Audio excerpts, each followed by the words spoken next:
মোস্তাফিজ ইস্যুতে ভারতকে উদ্বেগের মধ্যে আইপিএল এর সম্প্রচার বন্ধের নির্দেশ। ঢাকার আপত্তিতে বিশ্বকাপের নতুন সূচি বানাচ্ছে আইসিসি। তিনি গৃহবধূ থেকে দেশের কোটি কোটি মানুষের আহ্বানে নিজের জীবনকে তিনি উৎসর্গ করেছিলেন। বন্দুক নয়, জনগণের ভালোবাসায় রাজনীতি করতেন আপসহীন নেত্রী। মন্তব্য মঈন খানের। আজও খালেদা জিয়ার সমাধিতে নেতাকর্মীদের শ্রদ্ধা।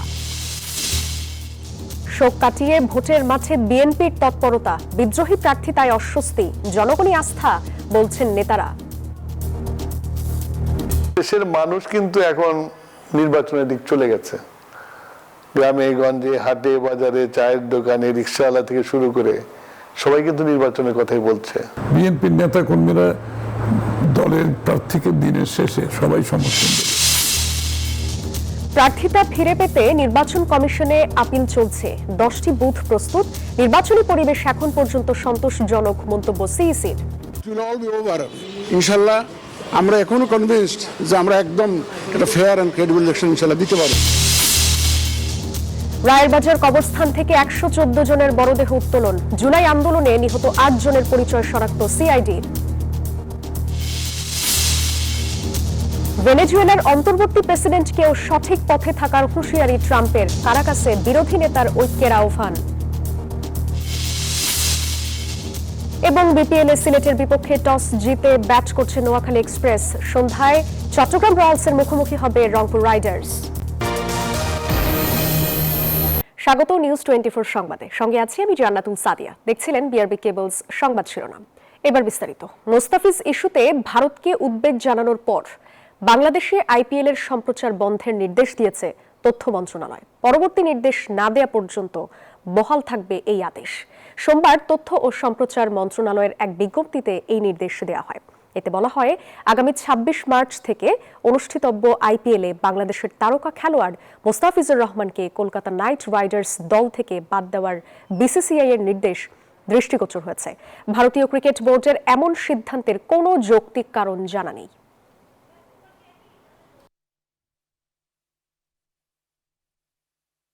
এ বিষয়ে আরো খবর জানাতে সচিবালয় থেকে আমাদের সঙ্গে যুক্ত হচ্ছেন সহকর্মী শাহনাজ ইয়াসমিন।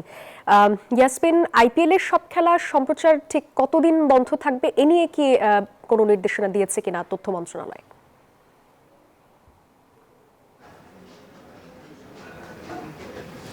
সাদিয়া, আপনাকে ধন্যবাদ জানাচ্ছি। আমরা জানি যে আগামী 26 March Kolkata night Riders IPL খেলার জন্য বাংলাদেশের তারকা খেলোয়াড় মুস্তাফিজুর রহমানকে 9 কোটি 20 লাখ রুপি দিয়ে কিনে নিয়েছিলেন এবং ঠিক গত 3 জানুয়ারি ভারত কোনো ধরনের সরকারের পক্ষ থেকে কোনো ধরনের সিদ্ধান্ত না, কোনো আনুষ্ঠানিক কোনো কিছু না জানিয়ে ভারত ক্রিকেট বোর্ড যারা কলকাতা নাইট রাইডার্সকে অনুরোধ করেছে বা নির্দেশ দিয়েছে মুস্তাফিজকে বাদ দেওয়ার জন্য, এবং তারা এমন কিছু তথ্য সে সময় জানিয়েছিল যেটা আসলে উগ্রবাদী এবং উগ্রবাদীকে আসলে উৎসাহিত করার বিষয়টা, যেটা পরবর্তীতে বাংলাদেশের বিভিন্ন উপদেষ্টা পরিষদের পক্ষ থেকে জানানো হয়েছিল।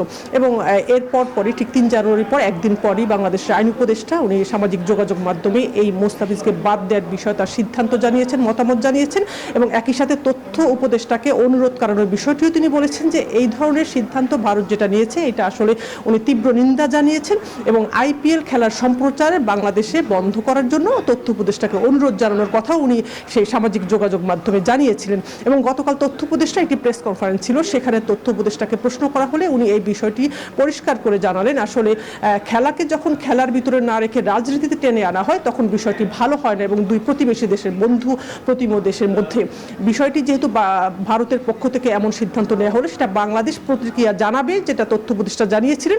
এবং উনি বলছিলেন যে আইনি কিছু বিষয় তারা খতিয়ে দেখছে। এবং ঠিক একদিন পরই আজকে তথ্য মন্ত্রণালয় থেকে এই সিদ্ধান্ত জানানো হলো যে পরবর্তী নির্দেশ না দেওয়া পর্যন্ত বাংলাদেশে আইপিএল এর সব ধরনের খেলার সম্প্রচার বন্ধ, অনুষ্ঠান বন্ধ কথা জানানো হয়েছে। এবং এটা কতদিন থাকবে সেই বিষয়টি আসলে পরিষ্কার করা হয়নি এখনো পর্যন্ত। শুরু জানিয়েছেন পরবর্তী নির্দেশ না দেওয়া পর্যন্ত হয়তো তথ্য মন্ত্রণালয় থেকে পরবর্তীতে কি জানানো হয় তারিখটা হয়তো নিশ্চয়ই আমরা জানতে চাইবো উপদেষ্টার কাছ থেকে, সেটা এখনো পর্যন্ত জানানো হয়নি। সব মিলে আসলে বিষয়টি বাংলাদেশের মানুষের ভিতরে এখন পর্যন্ত একটা ক্ষুব্ধ প্রতিক্রিয়া ছিল যখন মুস্তাফিজকে বাদ দেওয়া হয়েছে, এবং এখন যখন তথ্য মন্ত্রণালয় আইপিএল বাদ দিল তখন বাংলাদেশের মানুষ এই বিষয়টি আনন্দ চিত্তেই নিচ্ছে আসলে যে ভারত যখন বাংলাদেশকে অপমান করেছে বাংলাদেশও তার কঠিন জবাব দিয়েছে। সাদিয়া, আপনাকে অনেক ধন্যবাদ। মোস্তাফিজ ইস্যুতে নিরাপত্তার কথা জানিয়ে ভারতে ম্যাচ খেলতে অনিচ্ছা প্রকাশ করায় আসন্ন টি-20 বিশ্বকাপের নতুন সূচি তৈরির কাজ শুরু করেছে আইসিসি। বাংলাদেশ ক্রিকেট বোর্ডের বিসিবির পক্ষ থেকে আইসিসিকে পাঠানো এক চিঠির পরই এই প্রক্রিয়া শুরু হয়েছে বলে জানিয়েছে ভারতীয় গণমাধ্যমগুলো। দ্য ইন্ডিয়ান এক্সপ্রেস এর এক প্রতিবেদনের সূত্র ধরে ফলাও করে এই তথ্য জানাচ্ছে এনডিটিভি, হিন্দুস্তান টাইমস সহ অন্যান্য গণমাধ্যম। প্রতিবেদনে বলা হয়েছে আইসিসি চেয়ারম্যান জয় শাহ এর নেতৃত্বে টুর্নামেন্টের সূচি নতুন করে সাজানোর উদ্যোগ নেওয়া হয়েছে।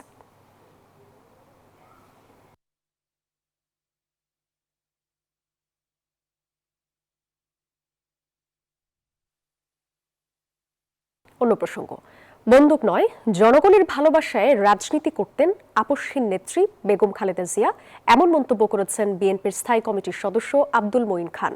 দুপুরে রাজধানীর শেরে বাংলা নগরীর জিয়া উদ্যানে খালেদা জিয়ার সমাধিতে শ্রদ্ধা নিবেদন শেষে এসব কথা বলেন তিনি। এদিকে বিএনপি চেয়ারপারসন সাবেক প্রধানমন্ত্রী বেগম খালেদা জিয়ার সমাধিতে শ্রদ্ধা জানাতে আজও আসছেন বিভিন্ন শ্রেণী পেশার মানুষ। সেখানে তারা দোয়া ও মোনাজাত, পবিত্র কোরআন তেলাওয়াত ও পুষ্পস্তবক অর্পণের মাধ্যমে শ্রদ্ধা নিবেদন করছেন।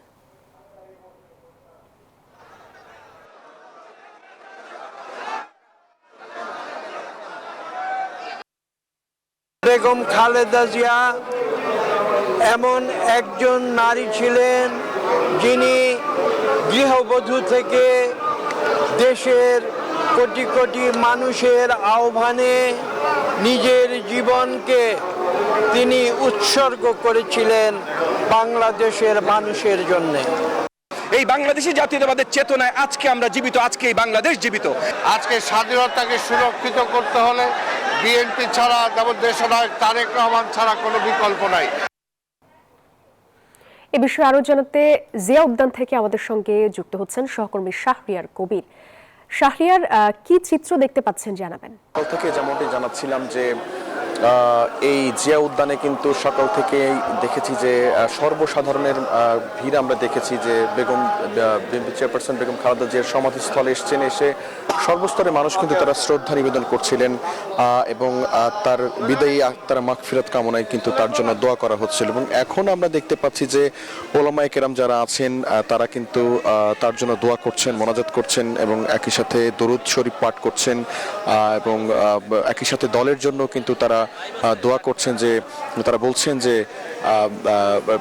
বেগম জিয়ার রেখে যাওয়া সেই অপূর্ণ স্বপ্ন আসলে বিএনপির দলের হাত ধরে আসলে পূরণ হবে। আগামী বাংলাদেশ একটি দল দেখতে পাবে এবং নতুন কার্যক্রম দেখতে পাবে যার হাত ধরে গণমানুষের কণ্ঠস্বর হয়ে উঠবে বিএনপি এবং সেই তারেক রহমান তার মার অপূর্ণ সেই স্বপ্ন পূরণ করবে এবং দেশ ও জনগণের হয়ে কথা বলবে, এমনটি প্রত্যাশা তারা করছেন। এবং সাদিয়া, আপনাকে একটু জানিয়ে রাখি যে এর আগে কিন্তু সকাল থেকে বিএনপির পক্ষ থেকে স্থায়ী কমিটির নেতা সহ বিএনপির ভাইস চেয়ারম্যান শামসুজ্জামান দুদু এবং বিএনপি চেয়ারপারসনের উপদেষ্টা সবাই এসেছিলেন। এসে কিন্তু এখানে এসে তার জন্য দোয়া করেছেন, সমাধিতে তারা শ্রদ্ধা জানিয়েছেন, ফুলের শ্রদ্ধা জানিয়েছেন, দুহাত তুলে তারা মোনাজাত করেছেন এবং পাশাপাশি ফাতিহা পাঠ সহ কোরআন তেলাওয়াতের মধ্য দিয়ে কিন্তু তার যে বিদায় তার মাগফিরাত, সেই মাগফিরাত কামনা তারা করেছেন। এবং সকাল থেকে আসলে নেতাকর্মীদের যেমন একদিকে যেমন ঢল ছিল, দলীয় নেতাকর্মীদের ঢল ছিল, পাশাপাশি সর্বসাধারণ শ্রমজীবী পেশাজীবী মানুষ কিন্তু অনেক আগ্রহ নিয়ে তারা দেখতে এসেছিলেন এবং অনেকে আসলে ঢাকার বাইরে থেকে আসলে আসছেন এই সমাধিস্থলে শেষ শ্রদ্ধা জানাতে তারা আসছিলেন। এবং বিএনপির পক্ষ থেকে কিন্তু যেমনটি জানানো হয়েছে যে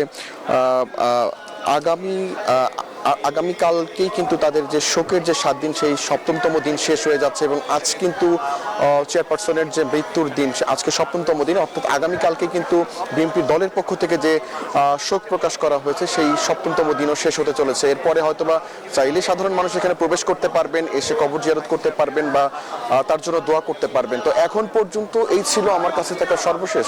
সাদিয়া। শাহরিয়ার, ধন্যবাদ আপনাকে। চব্বিশের অভ্যুত্থানের সুযোগ কাজে লাগিয়ে সরকার ও বিরোধী দল মিলে দেশ গঠনের কাজ করার আহ্বান জানিয়েছেন বিএনপির ভারপ্রাপ্ত চেয়ারম্যান তারেক রহমান। দুপুরে গুলশান কার্যালয়ে সিপিবি ও গণতান্ত্রিক যুক্ত ফ্রন্টের নেতাদের সঙ্গে বৈঠকে এই আহ্বান জানান তিনি। বৈঠক শেষে গণতান্ত্রিক যুক্ত ফ্রন্টের সমন্বয়ক বজলুর রশিদ ফিরোজ একথা জানান। তিনি জানান, তারেক রহমান বলেছেন, ৭১-এর মহান মুক্তিযুদ্ধকে ভিত্তি করে ৯০ ও ২৪-এর গণঅভ্যুত্থানকে ধারণ করে সবাই মিলে দেশ গড়ার কাজ করতে হবে। বাংলাদেশ এই ২৪-এর গণ অভ্যুত্থানের পরে একটা নতুন পরিস্থিতি, নতুন একটা সুযোগ আমাদের সামনে তৈরি হয়েছে। সেই সুযোগকে আমাদের কাজে লাগাতে হবে। তার জন্যে যারা সরকারে থাকবে, যারা বিরোধী দলে থাকবে, সবাই মিলেই দেশটাকে সামনের দিকে অগ্রসর করে নিতে হবে, সেই আশাবাদ উনি ব্যক্ত করলেন। চারদিকে নির্বাচনী আমেজ, নানা শঙ্কা পেরিয়ে ভোটের উৎসবে বাংলাদেশ। বেগম খালেদা জিয়াকে হারানোর শোক কাটিয়ে আবারও ভোটের মাঠে ফিরছে বিএনপি। ইতোমধ্যে গঠিত হয়েছে কেন্দ্রীয় নির্বাচন পরিচালনা কমিটি। তবে বেশ কয়েকটি আসনে বিদ্রোহী প্রার্থিতা কিছুটা বেকায়দায় ফেলতে পারে দলটিকে। যদিও দায়িত্বশীল নেতারা বলছেন, কয়েকদিনের মধ্যেই ঠিকঠাক হয়ে যাবে সবকিছু। মারুফা রহমানের বিশেষ প্রতিবেদন। বিএনপি চেয়ারপারসন বেগম খালেদা জিয়ার মৃত্যুর পর কয়েকদিনের জন্য স্থিমিত ছিল নির্বাচনী তৎপরতা। রাষ্ট্রীয় শোক, দলীয় শোক, সবকিছু মিলিয়ে কিছুটা হলেও নির্বাচনী আবহের বাইরে ছিল বাংলাদেশ। কিন্তু শোকের ভার নিয়েই আবারও মাঠে ফিরেছেন প্রার্থীরা। জোরে সোরে চলছে ভোটের প্রস্তুতি। বিএনপির নেতাকর্মীদের পাশাপাশি সাধারণ মানুষের মাঝেও ভোট নিয়ে ব্যাপক আগ্রহ আছে। তাদের একটাই প্রত্যাশা, সুন্দর পরিবেশে ভোট হোক, গড়ে উঠুক মানবিক বাংলাদেশ। আগে তো ভোট দিতে পারছি না, ভোট গেলে আমরা ভোট অন্যজনে দিয়ে দিচ্ছে, এখন নিজের ভোট নিজে দিব, যাকে ইচ্ছা তাকে দিব। স্বতঃস্ফূর্তভাবে জনগণ ভোট দিতে পারবে এটা মনে হচ্ছে। খুব সুন্দর নির্বাচন হবে, ফ্রি ফায়ার নির্বাচন হবে, এটাই আমরা আশা করি। এরই মধ্যে শেষ হয়েছে সম্ভাব্য প্রার্থীদের মনোনয়নপত্র যাচাই বাছাই কার্যক্রম। ভোটারদের ঘরে ঘরে যাচ্ছেন প্রার্থীরা। তবে অভ্যন্তরীণ কোন্দল আর বিদ্রোহী প্রার্থীদের তৎপরতা নতুন জটিলতায় ফেলতে পারে বিএনপিকে। সবার মধ্যে একটা আকাঙ্ক্ষা তো থাকা স্বাভাবিক। সেই আকাঙ্ক্ষার পরিপ্রেক্ষিতে সবাই অংশগ্রহণ করতে চাচ্ছে এবং আমার মনে হয় এটা তাদের গণতান্ত্রিক অধিকার। প্রতিবাদ করারও তার অধিকার আছে, যদি এটা সাংঘর্ষিক না হয় প্রতিবাদ করার অধিকার আছে। এটা তো গণতন্ত্র। আমরা এই জন্যই তো আমরা এত বছর ধরেছি এটার জন্য। সেখানে আমি কোনো সমস্যা দেখছি না। সেখানে যখন মনোনয়ন একেবারে ফাইনাল হয়ে যাবে, শেষ সমাপ্তি করে যাবে মনোনয়নে, এটা ক্রমান্বয়ে এটা আবার সবাই দলের প্রতি ভালোবাসা আছে, এই দলটিকে ভাঙতে পারেন আপনি মনে করবেন। এত নিপীড়ন নির্যাতনের মাধ্যমে এই দলটি ঐক্যবদ্ধ আছে। সুতরাং সেই জায়গা থেকে বিএনপির নেতা কর্মীরা দলের প্রার্থীকে দিনের শেষে সবাই সমর্থন দেবে। বিএনপির এই কেন্দ্রীয় নেতা বলছেন, প্রতিযোগিতাপূর্ণ পরিবেশে নির্বাচনের ফল পুরোটাই নির্ভর করছে দেশের জনগণের উপর। একটা দল আছে যে ষড়যন্ত্রেও আছে, সে আবার ইলেকশনেও আছে, দুই জায়গায় আছে আর কি।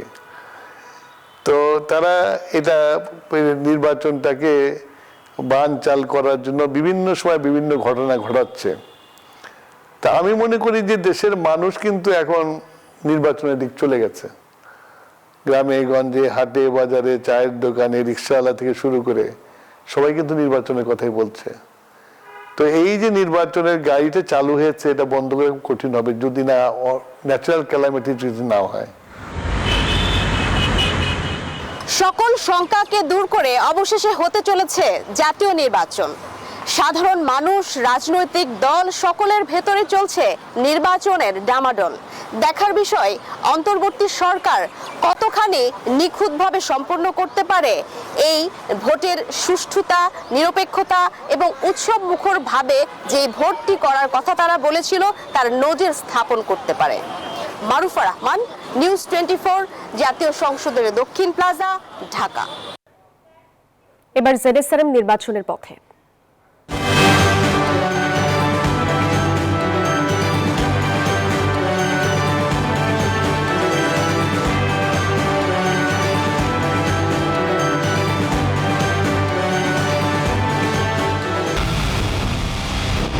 পুরো দেশের মুখে হাসি ফোটাতে নিজেকে হতে হয় স্ট্রং, আর মনোবল হতে হয় স্পার্ক জিরো। জেডএসআরএম 25 বছরের পথ চলায় নিরাপদে রাখার প্রত্যয়ে। নির্বাচনের মনোনয়ন যাচাই বাছাই শেষে এখন চলছে আপিল পর্ব। মনোনয়ন ফিরে পেতে সংক্ষুব্ধ প্রার্থীরা আগামী 9 জানুয়ারি পর্যন্ত ইসিতে করতে পারবেন আপিল। এদিকে নির্বাচনী পরিবেশ ভালো আছে বলে জানালেন প্রধান নির্বাচন কমিশনার। ত্রয়োদশ নির্বাচনে ইসির মনোনয়ন যাচাই বাছাই শেষ। যাচাই বাছাই বাদ পড়েছে 723 প্রার্থী আর বৈধতা পেয়েছেন 1842 প্রার্থী। এখন চলছে আপিল পর্ব। এখন পর্যন্ত 5টি জেলা অঞ্চল থেকে 7 জন প্রার্থী মনোনয়নপত্র বাতিলের জন্য আপিল করেছেন। বিভিন্ন জেলা থেকে আসা প্রার্থীরা জানান ক্ষুদ্র বিষয়ে তাদের মনোনয়নপত্র বাতিল করা হয়েছে, যা গ্রহণযোগ্য নয়। অনেকে নিরাপত্তাহীনতায় ভুগছেন। জেলা রিটার্নিং অফিসার অবশ্যই সকলের সাথে সমতার সুষম বন্টন করবে। আমাদেরকে বৈষম্য করা হয়েছে, এই জন্য আমরা আবার আপিল করতে এসেছি।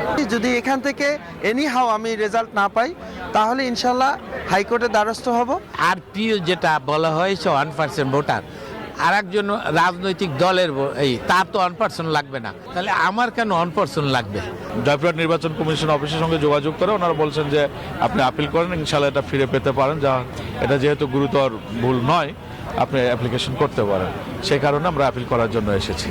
এদিকে সোমবার আগারগাঁও নির্বাচন কমিশন ভবন কেন্দ্রে স্থাপন করা আপিল দায়ের সংক্রান্ত বুথ পরিদর্শন করেন ইসির সিনিয়র সচিব আক্তার আহমেদ। জানান বাতিল প্রার্থী বা সংক্ষুব্ধ যে কেউ আপিল করতে পারেন। যারা বৈধ ঘোষিত হয়েছে তাদের বিরুদ্ধে অথবা যাদের অবৈধ ঘোষণা করা হয়েছে তাদের বিরুদ্ধে উভয়ের ক্ষেত্রেই আপিল করার সুযোগ আছে। এ সময় নির্বাচনী প্রস্তুতি দেখে সন্তুষ্টির কথা জানান প্রধান নির্বাচন কমিশনার। নির্বাচনী পরিবেশ ভালো আছে বলে দাবি করেন সিইসি। ট্রাই আওয়ার বেস্ট, দেখতেছেন তো আপনারা। এখন ধরেন যখন নমিনেশন ফাইল করে অনেক লোক গিয়ে হাজির হয়, রিটার্নিং অফিসারের ওখানে অনেক একটু ভিড় হয়, কিন্তু it will all be over. ইনশাল্লাহ আমরা এখনো কনভিন্সড যে আমরা একদম একটা ফেয়ার অ্যান্ড ক্রেডিবল ইলেকশন ইনশাল্লাহ দিতে পারবো। সিইসি আরও বলেন, সবার সহযোগিতা পেলে আসন্ন জাতীয় সংসদ নির্বাচন একটি অবাধ ও সুষ্ঠুভাবে উপহার দেওয়া সম্ভব হবে। তুচ্ছ অজুহাতে মনোনয়নপত্র বাতিল এবং প্রার্থীদের নিরাপত্তাহীনতার প্রশ্ন আগামী নির্বাচনকে একটি চ্যালেঞ্জের মুখে ঠেলে দিয়েছে। প্রার্থীরা চাইছে লেভেল প্লেইং ফিল্ড। নির্বাচন কমিশন এই অসন্তোষ কাটিয়ে কিভাবে জনগণের আস্থা ফিরিয়ে আনবে, এটি এখন বড় প্রশ্ন। সামিয়া মাহতাব রোজা, নিউজ 24, ঢাকা। মনোনয়ন বাতিলের বিরুদ্ধে আপিল কার্যক্রম নিয়ে বিস্তারিত জানাতে নির্বাচন কমিশন থেকে আমাদের সঙ্গে যুক্ত হচ্ছেন সামিয়া মাহতাব রোজা। রোজা, এখন পর্যন্ত কতজন আপিল করেছেন, এই বিষয়ে কিছু জানতে পেরেছেন কিনা?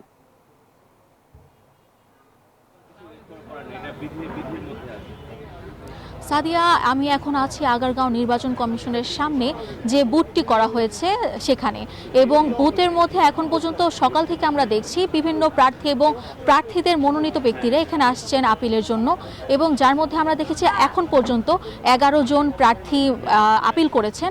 এবং তার পাশাপাশি আমরা দেখছি যে সকাল থেকে যারা আসছেন তারা বিভিন্ন রকমের অভিযোগ করছেন যে তাদের তুচ্ছ কিছু বিষয়ের জন্য তাদেরকে মনোনয়নপত্র বাতিল করে দিচ্ছে, এবং তার মধ্যে সবচেয়ে বেশি আছে যে ভোটার সংখ্যা, যে 1% স্বাক্ষরের বিষয়টি, সেটির কারণে। এবং অনেকে দেখা যাচ্ছে কাগজের স্বাক্ষর, কোনো একটি কাগজের স্বাক্ষর নিয়ে যায়, যার কারণে তাদের মনোনয়নপত্র বাতিল হয়েছে, এইসব বিষয়। এবং আরেকটি বিষয় বলতে চাই যে নিরাপত্তাহীনতার ব্যাপারটি, নিরাপত্তাহীনতার কারণে তারা অনেকেই অভিযোগ করছেন সাংবাদিকদের কাছে, এবং এই অভিযোগগুলো নিয়ে তারা এখানেও এসেছেন।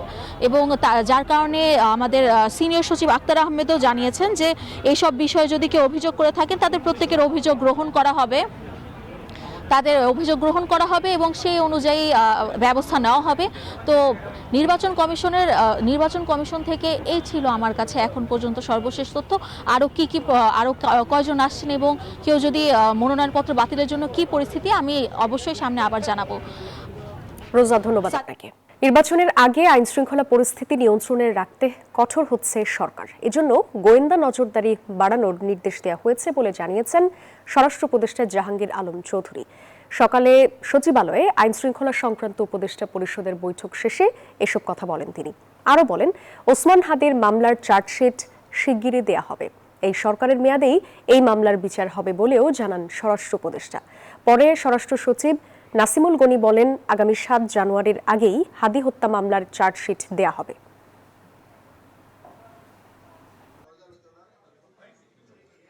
বর্তমান অন্তর্বর্তীকালীন সরকার যথাসময়ে নির্বাচন অনুষ্ঠানে অটল। যারা নির্বাচন বানচাল চেষ্টা করবেন তারা ব্যর্থ হবেন। এই বিষয়ে আইন শৃঙ্খলা বাহিনীগুলোকে আরো কঠোর হওয়ার নির্দেশ দেওয়া হয়েছে। এবারে জাতীয় সংসদ নির্বাচনে আইন শৃঙ্খলা বাহিনীর সদস্যরা আইন শৃঙ্খলা পরিস্থিতি অবনতি ঘটানোর বা জুলাই গণ অভ্যুত্থানে রায়ের বাজার কবরস্থান থেকে 114 জনের মরদেহ উত্তোলন করা হয়েছে। এর মধ্যে ডিএনএ পরীক্ষায় 8 জনের পরিচয় শনাক্ত করা হয়েছে, জানিয়েছেন সিআইডি প্রধান সিবগাত উল্লাহ। তবে এখানে পাওয়া অধিকাংশ মরদেহেই মিলেছে বুলেট। সকালে রায়ের বাজার কবরস্থানে এসব কথা বলেন সিআইডি প্রধান।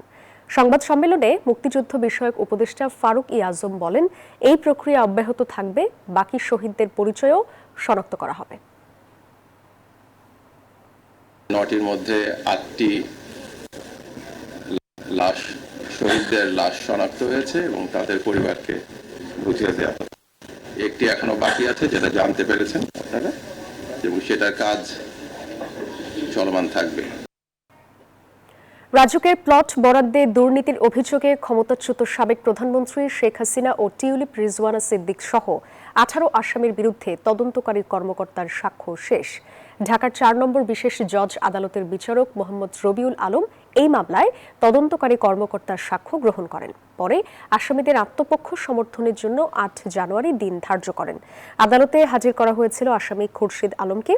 প্লট বরাদ্দের দুর্নীতির অভিযোগে গত বছরের জানুয়ারিতে পৃথক 6 মামলা দায়ের করে দুদক।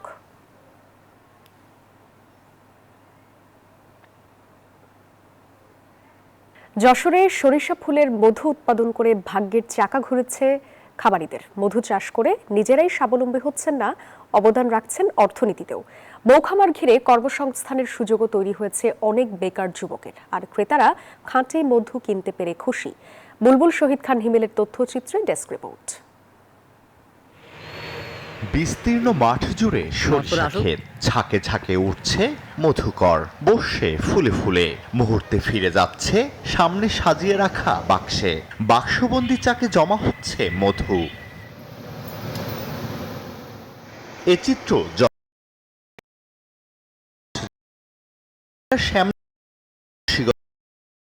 মধু খামারি উৎপল কুমার মণ্ডল তার বাড়ি থেকে বেরিয়েছেন সদুয়েক মৌমাছির বাক্স নিয়ে।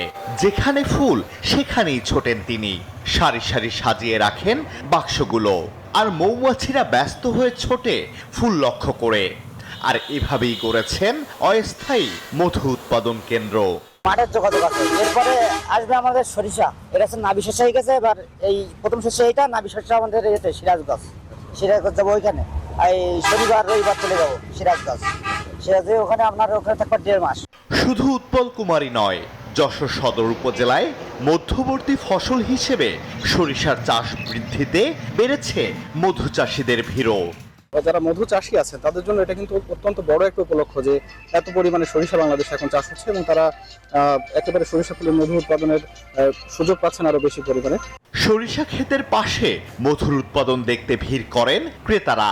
নিজ চোখে দেখে কিনে নেন খাঁটি মধু। যাওয়ার পথে দেখলাম যে এখানে মধু চাষ করছে, আমি আমার এই ছেলেটারে বললাম যে ঠিক আছে, যাওয়ার পথে যে এখানে অরিজিনাল মধু হয় তাহলে আমি নেব। বাজারে এখন চিনি ভাজানো মধু অ্যাভেলেবেল, ভাবলাম একটু খাঁটি মধু খেয়ে দেখি, যেহেতু চাষের মধু ইনশাল্লাহ ভালো। ক্ষেতের থেকে মধু আহরণ করা হচ্ছে, যার জন্য সবার বিশ্বাসযোগ্যতা বাড়ে। যশোর সদর উপজেলায় এবছর 3600 হেক্টর জমিতে সরিষার চাষ হয়েছে।